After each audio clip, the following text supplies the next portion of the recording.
নমস্কার বন্ধুরা, মহুয়ার্স রান্নারঙে আপনাদের সকলকে স্বাগত। আমি আজকে চলে এসেছি নিরামিষ ছোলার ডালের একটা রেসিপি নিয়ে। আপনারা তো সকলেই ছোলার ডাল বানিয়ে থাকেন। আমার এই রেসিপিটা আমি কীরকম করে বানালাম সেটাই আপনাদের সঙ্গে শেয়ার করছি। প্রথমে একটা কড়া নিয়েছি, এর মধ্যে আমি নিলাম 1 চামচ গোটা জিরে, আর নিয়ে নেবো একটু গরম মশলা।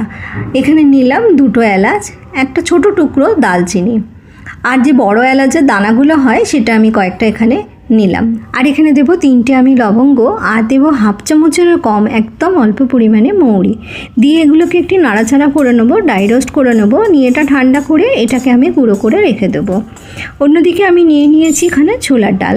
আমি এখানে ছোট্ট বাটির 1 বাটি ছোলার ডাল নিয়েছিলাম, নিয়ে এটাকে ভালো করে ধুয়ে নিয়েছিলাম। ধুয়ে এটাকে আধা ঘন্টার মতন আমি একটু ভিজিয়ে রেখে দিয়েছিলাম। এবার এটাকে আমি সেদ্ধ করে নেবো। সেদ্ধ করার জন্য আমি এটাকে কুকারে দিয়ে দিচ্ছি। কুকারে এখানে আমি 1 বাটি ডালের জন্য 1.5 বাটির মতন জল ব্যবহার করেছি। ডালটা একটু ফুটে গেলে এরকম সাদা ফেনার মতন ওপরে উঠে আসবে।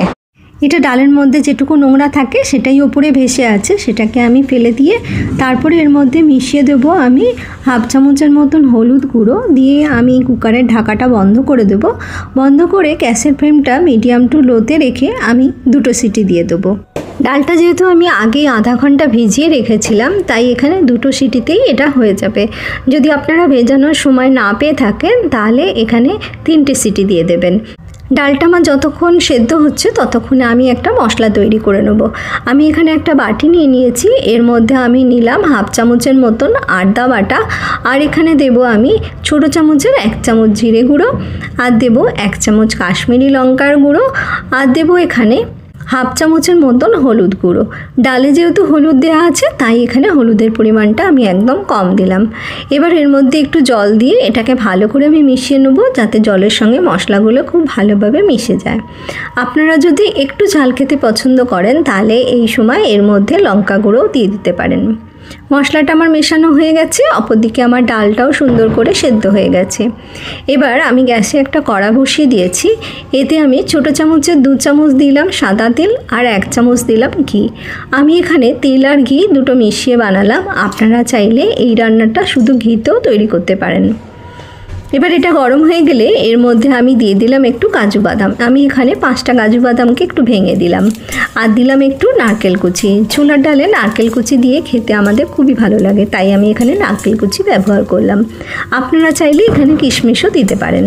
এটা একটু লাল করে ভেজে নিয়ে আমি তুলে নেব।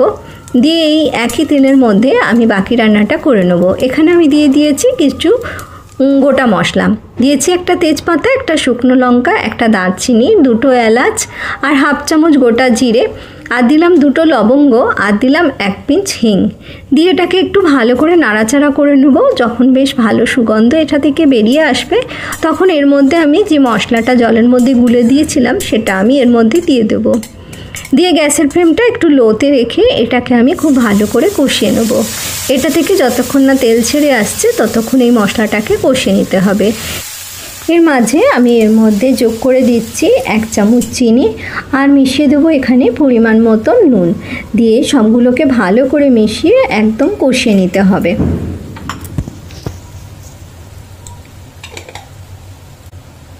দেখুন বন্ধুরা, মশলাটা আমার সুন্দর করে কষানো হয়ে গেছে, আর খুব সুন্দর একটা রঙও চলে এসছে।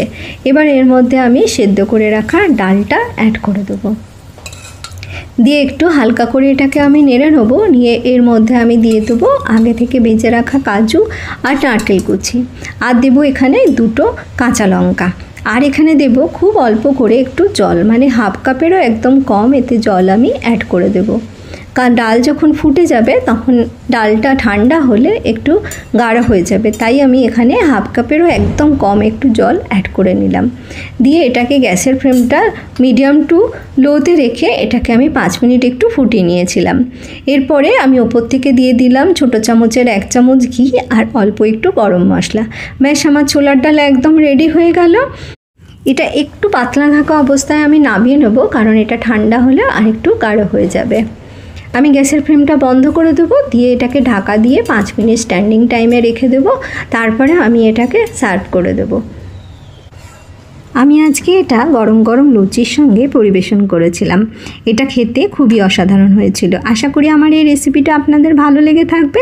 যদি ভালো লেগে থাকে তাহলে একটা লাইক করে কমেন্ট করে দেবেন। যারা আমার চ্যানেলে নতুন আসছেন তাদের কাছে অনুরোধ রাখবো আমার চ্যানেলটা সাবস্ক্রাইব করে নেবেন। আর পুরনো বন্ধু যারা সবসময় আমার পাশে আছেন তাদের অনেক অনেক ভালোবাসা।